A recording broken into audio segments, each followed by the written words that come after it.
तो हरियाणा में 19 जून वो तारीख होगी जब लोग घरों से निकलकर वोटिंग सेंटर पर पहुंचेंगे और अपने शहर के लिए छोटी सरकार का चुनाव करेंगे।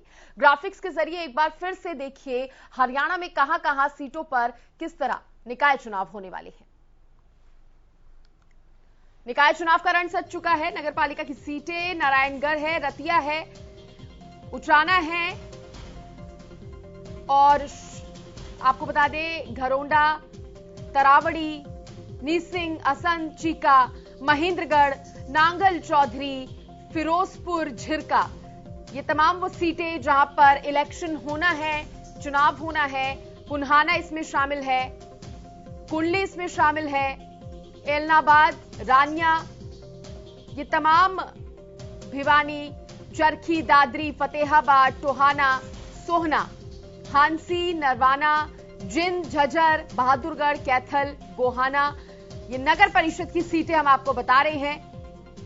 कालका इसमें शामिल है, पलवल, होडल, ये तमाम वो सीटें हैं जो नगर पालिका की सीटें। अब आपको बता दें नारायणगढ़ है, रतिया है, उचाना है, शाहबाद है, पिहोवा है, लाडवा है, घरोंडा, तरावड़ी, नीसिंग, असंध, चीका। यहां पर मुकाबला बहुत कड़ा रहने वाला है इन नगर पालिका की तमाम सीटों पर, क्योंकि जनता की जो मुद्दे हैं वो आम मुद्दे रहते हैं। निकाय चुनावों में आम जो समस्याएं होती हैं और ऐसे में इस बार जनता की दिलचस्पी क्या है, जनता किसे चुनती है, ये देखना बहुत दिलचस्प होगा।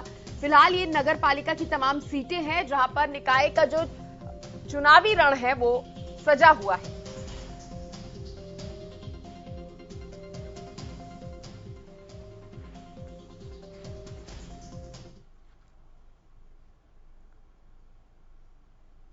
और इसी पर ज्यादा बातचीत के लिए गुरुग्राम से मेरे सहयोगी सुशील मेरे साथ जुड़ गए हैं। सुशील, गुरुग्राम को लेकर क्या आप जानकारी देंगे? यहां पर कैसी तैयारी नजर आ रही है? फतेहाबाद में तो धारा 144 भी लागू हो गई है। गुरुग्राम के सोहना में चुनाव होना है, नगर पालिका का चुनाव है, नगर परिषद का चुनाव है। और नगर परिषद के चुनाव को लेकर आज डिस्ट्रिक्ट एडमिनिस्ट्रेशन ने धारा 144 आज लागू कर दी। यहाँ पे सबको आदेश कर दिया गया और खास तौर पे सोहना में कुछ पोलिंग स्टेशन ऐसे हैं, कुछ इलाके ऐसे हैं जो अति संवेदनशील की श्रेणी में है, तो वहाँ एक्स्ट्रा फोर्सेज की तैनाती की बात कही गई है। साथ ही किसी तरह की कोई अप्रिय घटना न हो, इसको लेकर भी पूर्ण तैयारी की गई है। मेवात से सटा हुआ इलाका है सोहना का, और उसको देखते हुए कई बार सोहना का संवेदनशील माना जाता है, तो उसको लेकर प्रशासन पूर्णतः तैयारी की है और आज 144 यहाँ भी लागू कर दिया गया है। तो धारा 144 लागू हो गया है। सुशील, ऐसे में सख्ती किस तरह से बरती जाएगी? हाँ, निश्चित तौर पर देखिए, धारा 144 जैसे ही इम्पोज होता है तो उसके बाद सबसे ज्यादा पुलिस प्रशासन का वो जिम्मेदारी हो जाती है। और खास तौर पे जितने भी धरना प्रदर्शन या इस तरह के जिनके भी आर्म्स लाइसेंसी आर्म्स हैं, उन सबको जमा करवाने का आदेश है। और पूर्ण रूप से किसी तरह की अप्रिय घटना न हो, और साथ ही जितनी भी सीमाएं लगती हैं, क्योंकि सोहना में चुनाव है और सोहना की सीमाएं चाहे वो फरीदाबाद से लग रही हो या फिर मेवात से लगी हैं, तो सभी सीमाओं पर चौकसी बढ़ा दी गई है। और जितने भी पोलिंग स्टेशन हैं, उन सभी पोलिंग स्टेशन से नियर बाई जो लोग हैं, जितने भी संदिग्ध हैं और जिन पर भी किसी तरह के मुकदमे दर्ज हैं, उन सबकी लिस्ट खंगाली जा रही है। साथ ही उनके ऊपर अभी नजरें रखी जा रही है। जी। और इससे जुड़ी जो और तमाम बातें होती हैं, चुनावी खर्च का लेखा जोखा, उसकी जांच करना, उम्मीदवारों पर। जी बिल्कुल श्रेष्ठी, देखिए ये चुनाव इसलिए भी अहम है इस बार क्योंकि सिंबल पे चुनाव लड़ा जा रहा है। और भारतीय जनता पार्टी के तरफ से अगर सोहना की हम बात करें तो जितने भी 4 पार्टियां हैं जो अपने सिंबल पे चुनाव लड़ रही हैं, जिसमें बीजेपी है, INLD है, आम आदमी पार्टी है और BSP बहुजन समाज पार्टी, ये 4 पार्टियां हैं जो चुनाव अपने सिंबल पे लड़ रही हैं। साथ ही करीब 13 कुल है जो नगर परिषद के चेयरमैन के प्रत्याशी हैं, जिसमें से 4 सिंबल पे हैं, बाकी 9 जो हैं वो इंडिपेंडेंट के तौर पे चुनाव लड़ रहे हैं। साथ ही जितने भी पार्षद हैं, 21 वार्ड है, 21 वार्ड को लेकर करीब जितने पार्षद चुनावी मैदान में हैं, हालांकि वो सिंबल पे नहीं लड़ रहे हैं, लेकिन उनको लेकर भी अधिकारियों की नियुक्ति हुई है कि जो खर्च समय खर्च की सीमा निर्धारित की गई है उससे कहीं ज्यादा न हो, और साथ ही वो किसी तरह का कोई अप्रिय घटना न करे, कोई बवाल न करे अपने क्षेत्र में, और लोगों को, जनता को लुभाए नहीं। क्योंकि अमूमन ये जो चुनाव है बेहद अहम इसलिए भी है कि सभी पार्टियां जोर आजमाइश कर रही हैं और इस चुनाव को प्रदेश सरकार भी सिंबल के नाते इसे नाक की लड़ाई बनाई हुई है, और जो भी पार्टियां हैं उनकी नाक की लड़ाई है। तो निश्चित तौर पे ये बेहद ही अहम चुनाव है। इसको लेकर पूर्ण तैयारी प्रशासन के जिम्मे है, और प्रशासन आज 144 इम्पोज कर कार्यवाही कर रही है। चलिए, बहुत शुक्रिया सुशील, खबर पर तमाम जानकारी देने के लिए।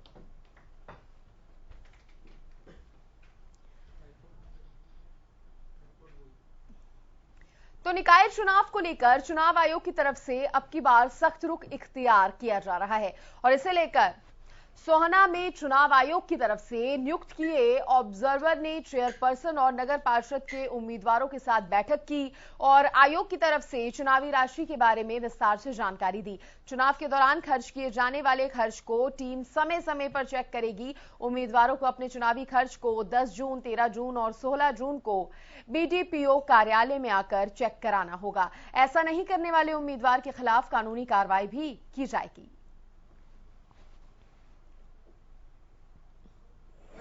आज हमने सभी कैंडिडेट्स को चुनावी खर्चा से संबंधित कुछ शर्तें हैं उनकी जानकारी के लिए सभी कैंडिडेट्स की मीटिंग बुलाई थी। हरियाणा स्टेट इलेक्शन कमीशन ने म्यूनिसिपल काउंसिल के प्रेसिडेंट कैंडिडेट के लिए 16 लाख रुपए निर्धारित किया है और वार्ड कैंडिडेट के लिए 3.5 लाख रुपए निर्धारित किया है। सभी कैंडिडेट्स को आज हमने अवगत कराया कि उनको डे बाय डे खर्चा मेंटेन करना है। 10 जून, 13 जून और 16 जून को डेट रखा है म्यूनिसिपल काउंसिल के कैंडिडेट के एक्सपेंडिचर एग्जामिनेशन के लिए, और हमने मीटिंग जो रखा है वो बीडीपी ऑफिस सोना में रखा है। पहले तो हम सबको अवेयर करना चाहेंगे कि ऐसा अगर वो नहीं करते हैं, एक्सपेंडिचर एग्जामिनेशन नहीं करवाते हैं या सबमिट नहीं करते हैं, तो ये हरियाणा म्यूनिसिपल काउंसिल के एक्ट का वायलेशन है। उसके लिए डिस्क्वालिफिकेशन भी है, उसके लिए और दूसरे प्रावधान भी हैं।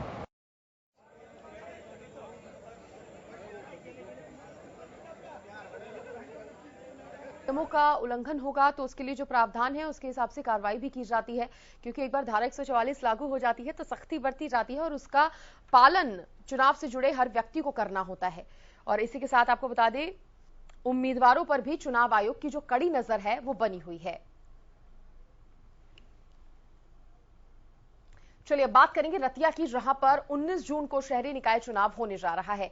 नगर पालिका प्रधान पद और 17 वार्डों के पार्षद पदों के चुनाव के बीच जनता वोट डालेगी, जबकि शहर के 4 वार्डों में उनके पार्षद सर्वसम्मति से चुने जा चुके हैं। आपको यह भी बता दें कि 17 वार्डों में मतदान के लिए 30 बूथ बनाए गए हैं, जिसको लेकर रतिया के एसडीएम ने कहा है कि बूथों का निरीक्षण किया जा रहा है। साथ ही बताया कि चुनाव शांतिपूर्वक करवाना प्रशासन की पहली प्राथमिकता रहेगी।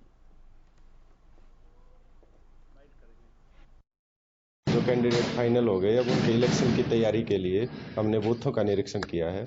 हमारे रतिया के अंदर टोटल 30 बूथ हैं और 17 वार्ड हैं। तो जिसमें जो बूथ बनाए गए हैं उनकी जो मिनिमम कंडीशन है कि हर रूम में 2 गेट होने चाहिए और जो है वहाँ पर पीने के पानी की सुविधा हो, तो ये सब चीज़ें हमने चेक की हैं। लगभग आज 20 के करीब बूथ चेक किए मैंने।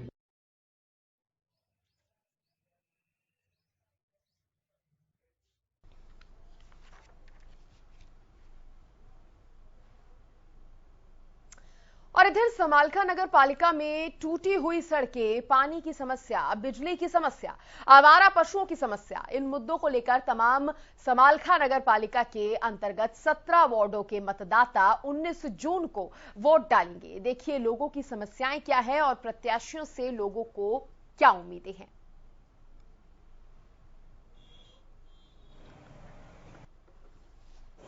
इस समय हम समालखा विधानसभा क्षेत्र के अंतर्गत, मैं आपको बता दूं कि नगर पालिका समालखा के चुनावों को लेकर सरगर्मियां तेज हो गई हैं। नगर पालिका के अंतर्गत 17 वार्ड हैं, जिनमें अगर वोटों की संख्या की बात की जाए तो 31,227 वोट हैं, जिसके अंतर्गत 16,513 पुरुष हैं और 14,711 महिलाएं हैं और 3 ट्रांसजेंडर हैं। और एक चीज सबसे बड़ी बात यह है कि इस बार जो है चुनाव जो है लगातार अपना चेयरमैन बनाने के लिए लोग बाग डायरेक्ट वोट देंगे, जिससे वो चेयरमैन बना सकें, क्योंकि पार्षदों द्वारा खरीद फरोख्त के भी इल्जाम लगते रहे हैं। अब हम उन चुनाव उम्मीदवारों की बात करेंगे जो इस समय मैदान में मौजूद हैं। सबसे पहले भारतीय जनता पार्टी से अशोक कुच्छल, अगर जेजेपी की बात करें तो वहां से अशोक गुप्ता खड़े हैं, और निर्दलीय की बात की जाए तो बेनीवाल जो है वो मैदान में है, जिनको कांग्रेस का समर्थन हासिल है नहीं है। सबसे बड़ी बात है, देखिए 19 तारीख को जो है मतदान होना है और 22 तारीख को उनकी गिनती होगी और 22 तारीख को यह पता लगेगा कि यहाँ के चेयरमैन कौन बनाए जाते हैं। लेकिन सबसे बड़ी बात है, अगर यहाँ के मुद्दों की बात की जाए, सड़कें हो, बिजली हो, पानी हो, या आवारा पशु हो, या अतिक्रमण हो, उसको लेकर तमाम जनप्रतिनिधि अपने अपने दावे पेश कर रहे हैं, लोगों के पास जा रहे हैं, लोगों से वोट की अपील कर रहे हैं। अब देखना यह है कि समालका की जनता किसको स्वीकार करती है, कैसे वोट देती है और किसको अपना प्रतिनिधित्व करने के लिए उस पर सेहरा बांधती है। आने वाली 22 तारीख को पता लगेगा कि यहाँ का सिरमौर कौन होगा। जितेंद्र शर्मा, हरियाणा न्यूज, समालका। जी वोट तो सारे मांगना है, इतना वोट चाहिए, इतना पैरा में भी पड़ा है, अगर पैर में पढ़ कर लौट जाए हैं और जब बन जाए हैं, जब अपने घर कोई जाकड़ भी नहीं आंदा के हो रहा के नहीं हो रहा। समस्या हमारी तरफ सारी है, स्टेशन तपली साइड में पुल चाहिए, पुल नहीं बन रहा, आन जान में दिक्कत हो रही है, और फिर भाई वहाँ गली भी कति बेकार है, आन जान में भाई रोड पाटा पड़ा कर। किस तरह बताओ भाई, मोल का के पता पड़ता है किस टाइम के किस करवट बैठेगा, अब कुछ नहीं सोचा हमने। जो तमाम मुद्दे हैं, जिस तरीके से मुद्दे सामने, चाहे वो रोड का मुद्दा हो, चाहे हमारा कुछ का मुद्दा हो। भाई रोड का तो रहे जाए वो खोद रखा, 24 तारीख ने खुद रहा, इतनी मट्टी खुआ दी, बीमार होगी, दुकाना में काम धंधे ठप हो गए, पता कर। अभी कोई मॉल बना हुआ नहीं है, कई दिन बाकी है, जैसे मॉल बनेगा वैसे ही वोट दी जाएगी। क्या सोच रहे हैं कि किस तरीके से वोट देंगे? अभी 10 दिन बाकी है, कोई सोच नहीं है, ना किसी का नाम है। हाँ, समालका के अंदर कोई शुद्ध लेने वाला नहीं है, जैसे कोई बिना मालिक वाला होता ना जानवर जंगल का, वैसे समालका की प्रजा है, व्यापारी यहाँ सुरक्षित नहीं है, किसी तरह का विकास की कोई संभावना नहीं, ना कोई सारे आश्वासन देके चले जाते हैं। क्या उम्मीद है? क्या जब जीत के आते हैं जब हमें, और जब पुराने हो जाते वही के ढाल के 3 पात है। तो अलग अलग राय यहां पर समालका की जनता की आपने सुनी। खबरों में आगे बढ़ेंगे, बात नगर पालिका चुनाव की, जहां चुनाव पर्यवेक्षक विनय सिंह और एसडीएम ने स्ट्रांग रूम का औचक निरीक्षण किया। इस दौरान उन्होंने सभी सुविधाओं का जायजा लिया। इस दौरान चुनाव पर्यवेक्षक विनय सिंह और एसडीएम ने स्ट्रांग रूम की साफ सफाई व्यवस्था की जानकारी भी ली और कर्मियों को जल्द अव्यवस्था दूर करने के निर्देश दिए। तो नगर पालिका चुनाव को लेकर चुनाव पर्यवेक्षक विनय सिंह और एसडीएम ने स्ट्रांग रूम का औचक निरीक्षण किया। तस्वीरें भी हम आपको दिखा रहे हैं, रतिया की ये तस्वीरें हैं, और इस दौरान उन्होंने सभी सुविधाओं का जायजा लिया। जो भी कमी पेशी थी उसको जल्द से जल्द दुरुस्त करने के निर्देश यहां पर चुनाव पर्यवेक्षक की तरफ से दिए गए हैं। और इसी के साथ आपको ये बता दें कि स्ट्रांग रूम में साफ सफाई की व्यवस्था को लेकर जानकारी भी दी गई और कर्मियों को जल्द जो भी अव्यवस्था है वो दूर करने के निर्देश भी यहां पर दिए गए हैं, क्योंकि चुनाव की तारीख नजदीक है और ऐसे में तैयारियां पूरी होनी चाहिए और किसी भी तरह की कोई कमी न रह जाए। इसको लेकर खुद निरीक्षण करने के लिए चुनाव पर्यवेक्षक पहुंचे, एसडीएम भी उनके साथ मौजूद थे। उन्होंने स्ट्रांग रूम का औचक निरीक्षण लिया और ये तस्वीरें आप देख रहे हैं, रतिया से ये तस्वीरें सामने आई हैं।